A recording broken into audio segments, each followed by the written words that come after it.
Moi! Mä olen Janne Norva ja Massey Fergusonin tuotepäällikkö Turun konekeskuksessa. Me esitellään teille tällä videolla Massey Fergusonin 7S-mallisarja, 6-sylinterinen traktorimallisto ja tällä kertaa me esitellään teille malli 7S180. Moottorissa on 180 hevosvoimaa maksimitehoa ilman lisätehoa. Lisäteho tässä mallissa on 30 hevosvoimaa, eli kaiken kaikkiaan käytössä on 210 hevosvoimaa. Moottori on 6,6-litrainen, 6-sylinterinen akkupower-moottori, valmistettu Suomessa Nokian Linnavuoressa. Vaihteistovaihtoehtoja meillä on 7S-mallisarjassa 2, 24-portainen Dyna 6 PowerShift-vaihteisto, 4 aluetta, 6 pikavaihdetta, täysin automatisoitu. Toinen vaihtoehto on Dyna VT portaaton vaihteisto, jossa on portaaton ajonopeuden säätö ja voidaan lisäksi tehdä tietenkin niin kuten aina portaattomissa voimansiirroissa, eli moottorin kierrosluku ei suoraan vaikuta ajonopeuteen, jolloin hydrauliikka ja voimanottokäyttö on jouhevaa. Hydrauliikkapumput kulkee käsi kädessä vaihteistovaihtoehtojen kanssa. Molemmissa vaihteistovaihtoehtoissa peruspumppu on 110 litraa minuutissa tuottava kuorman tunteva hammaspyöräpumppu.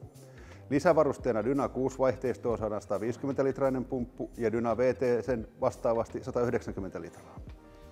No niin, sitten katsotaan mitä traktorin takapuolella löytyy. Eli nostolaite tietenkin takana kolmoskategorian palloilla. Nostovoima mallista riippuen 8100 tai 9600 kiloa. Sitten kun meillä on 50 kilometrin nopeudella oleva kone, niin on tietysti paineilmajarrut täällä sekä normaali hydraulinen perävaunun jarruventtiili. 4 hydrauliikkalohkoa, joissa on sitten paineenalaisen irrotuksen mahdollistavat vivut. Vetokoukku, johon saadaan kätevästi vaihdettua maatalousvetolaite sitä tarvitseville. Ohjaamon jousitus toteutettu täällä. Tämä on eksklusiiviversio, niin meillä on aktiivinen mekaaninen ohjaamon jousitus, eli vaimennuksen ja jousituksen voimakkuutta voidaan ohjaamosta säätää. Power Beyond-liittimet löytyy täältä, eli työkoneohjauksen hydrauliikalle, ne on valmiina siellä. Lisäksi sitten jos katsotaan niin työvalot, LED-työvalot vyötärölinjassa ja sitten katorajassa on lisäksi LED-valot. Eli kun meillä on kyseessä 50 kilometrin nopeudella oleva traktori, niin silloin on aina jousitettu etuakseli, joka on hydraulisesti toteutettu. Eli me saadaan Datatronic 5 näytöstä ohjaamosta myöskin säädettyä etujousitus pois, jos halutaan tehdä tarkkaa työtä esimerkiksi etukuormaimen kanssa. Traktorin on valittavissa, niin kuin tässä koneessa on etunostolaite, joka ohjataan omilla keskilohkoillaan, eli takahydrauliikkalohkosta riippumatta. Myöskin etuvoimanotto on mahdollista saada, jos halutaan esimerkiksi perhosliittokonetta käyttää. No niin, nyt ollaan 7S:n ohjaamossa. Eli meillä on täällä tilava, moderni ohjaamo. Tärkeimpänä ehkä on tämä moderni, fiksu kyynärnoja, jossa meillä on multipad-kahva, jolla me voidaan säätää vaihteistoa, nostolaitetta, suunnanvaihtoa ja 2 ensimmäistä hydrauliikkalohkoa.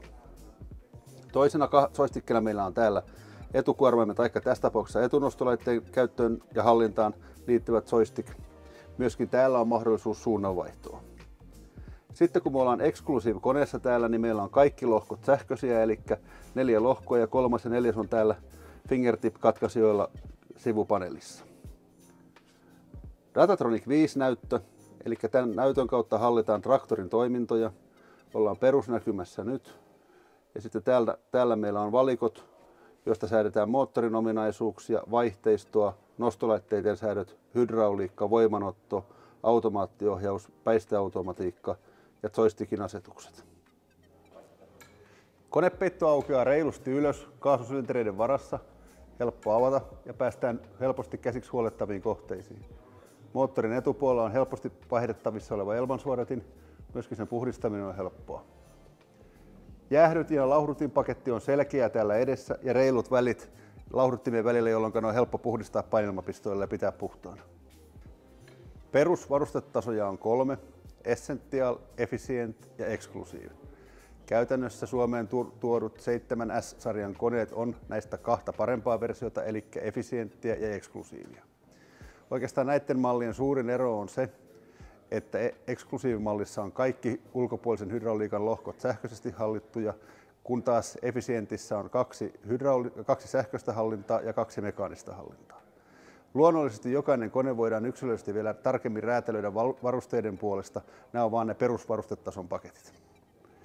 Älykäs viljely eli Massey Fergusonin tuotenimellä Fuse-teknologia. 7S on loistava tuote siihen. Eli kaikki Suomeen tilattavat 7S otetaan vähintään tehtaalta automaattiohjausvalmiuksella, jolloin haluttaessa kone voidaan päivittää RTK-tarkkuuksisen automaattiohjaukseen asti.